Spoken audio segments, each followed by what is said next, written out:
어르신들을 돌보는 분들이라면 꼭 알아두셔야 할 정보, 바로 욕창에 대한 이야기입니다.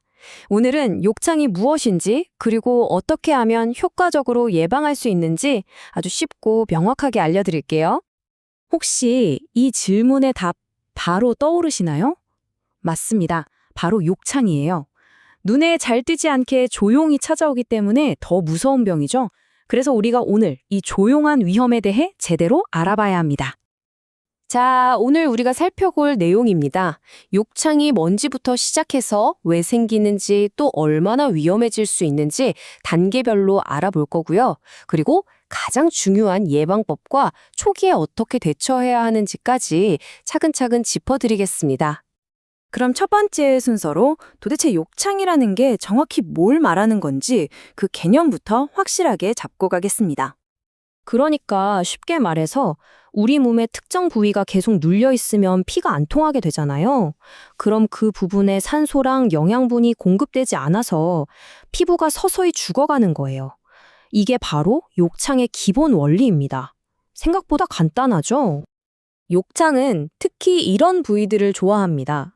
왜냐하면 뼈가 튀어나와 있어서 살이 별로 없거든요. 그래서 압력을 완화시켜줄 쿠션이 부족한 거죠. 어르신들을 돌볼 때 매일 이 부위들을 한 번씩 꼭 확인해 주시는 습관 정말 중요합니다. 자, 그렇다면 욕창을 일으키는 주범들은 과연 무엇일까요? 딱 세 가지 핵심 원인이 있는데요. 이것만 잘 알아도 예방의 길이 환하게 보입니다. 이 세 가지는 따로따로 움직이는 게 아니에요. 서로 아주 친한 친구 같달까요? 예를 들어서 피부가 축축한 상태, 즉 습기가 있으면 마찰에 훨씬 약해지고요. 거기에 압력까지 더해지면 욕창이 생길 위험은 그냥 폭발적으로 증가하는 겁니다. 이 세 가지를 항상 한 세트로 생각하고 관리해야 해요. 욕창은 감기처럼 하루아침에 낫는 게 아니라 점점 심각해지는 단계가 있습니다.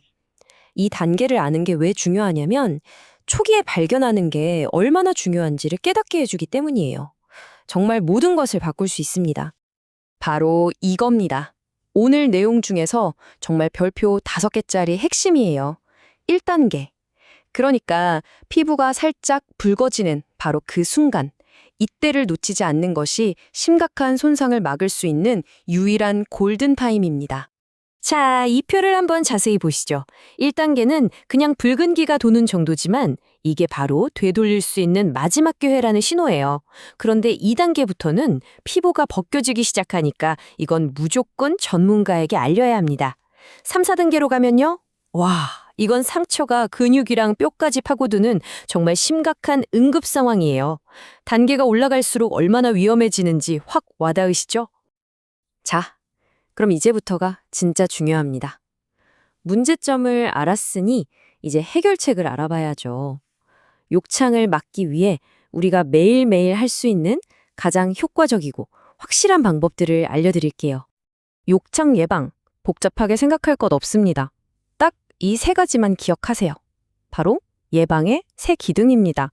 압력을 줄여주고 피부를 깨끗하고 건강하게 관리해주고 마지막으로 몸속에서부터 피부를 튼튼하게 만들어주는 거죠. 이걸 매일의 돌봄 체크리스트처럼 활용해보세요. 압력 완화의 가장 기본 원칙, 바로 숫자 2입니다. 누워 계시는 분이라면 적어도 2시간에 한 번은 자세를 바꿔드려야 한다는 뜻이에요. 핸드폰 알람을 맞춰두는 것도 아주 좋은 방법이겠죠? 그럼 앉아있을 땐 어떨까요? 이때는 숫자 1입니다. 왜냐하면 앉아있을 땐 체중이 엉덩이라는 좁은 부위에 확 쏠려서 압력이 훨씬 세거든요. 그래서 1시간에 한 번씩은 꼭 자세를 바꿔주거나 몸을 움직이도록 도와주셔야 합니다. 누워있을 때보다 더 자주요. 자세를 바꿔주는 것 말고도 이런 디테일이 중요합니다. 특히 어르신을 침대에서 옮길 때 무심코 쭉 끌어당기면 피부가 쓸려서 엄청난 상처가 생길 수 있어요. 꼭 끌지 말고 몸을 살짝 들어서 옮겨주셔야 합니다. 와, 이거 정말 많은 분들이 잘못 알고 계신 정보예요. 욕창에 좋다고 알려진 그 도넛 모양 방석 있잖아요. 사실은 그 구멍 주변 부위에 압력을 더 집중시켜서 오히려 욕창을 악화시킬 수 있다고 합니다. 정말 중요한 경고니까 이건 절대 사용하시면 안 됩니다. 피부 관리는 대단한 게 아니에요. 매일매일의 관찰에서 시작됩니다. 기저귀를 갈거나 옷을 갈아입힐 때 잠깐씩 어디 붉어진 데는 없나 하고 살펴보는 그 습관이 최고의 예방책입니다. 그리고 항상 깨끗하고 보송보송하게 유지해주는 거. 이게 피부의 방어력을 지키는 기본 중의 기본입니다. 예방은 겉에서만 하는 게 아니죠. 피부도 우리 몸의 일부니까 결국 잘 먹고 잘 마시는 게 피부를 튼튼하게 만드는 지름길입니다. 특히 단백질은 피부를 만들고 회복시키는 재료가 되고요. 물은 피부를 촉촉하고 탄력 있게 유지해줘서 압력을 더 잘 견디게 해줍니다. 자, 이제 마지막입니다. 아무리 예방을 잘해도 혹시라도 욕창 초기 증상을 발견했다면 어떻게 해야 할까요? 당황하지 않고 바로 행동에 옮길 수 있는 액션 플랜을 알려드릴게요. 딱 3가지만 기억하세요. 첫째, 발견 즉시 보고하기. 혼자서 어떻게 해보려고 하시면 안 돼요. 둘째, 물집은 피부의 보호막이니까 절대 터트리지 말고 보호하기. 마지막으로 가장 급한 조치, 그 부위가 더는 눌리지 않도록 바로 자세를 바꿔드리는 겁니다. 오늘 제가 드린 많은 정보들, 결국 이 한 문장으로 요약될 수 있습니다. 그 어떤 비싼 연고나 기구보다도 매일 어르신을 들여다보는 여러분의 그 세심한 눈길과 따뜻한 손길이야말로 욕창을 막는 가장 강력하고 확실한 보호막이라는 사실을요.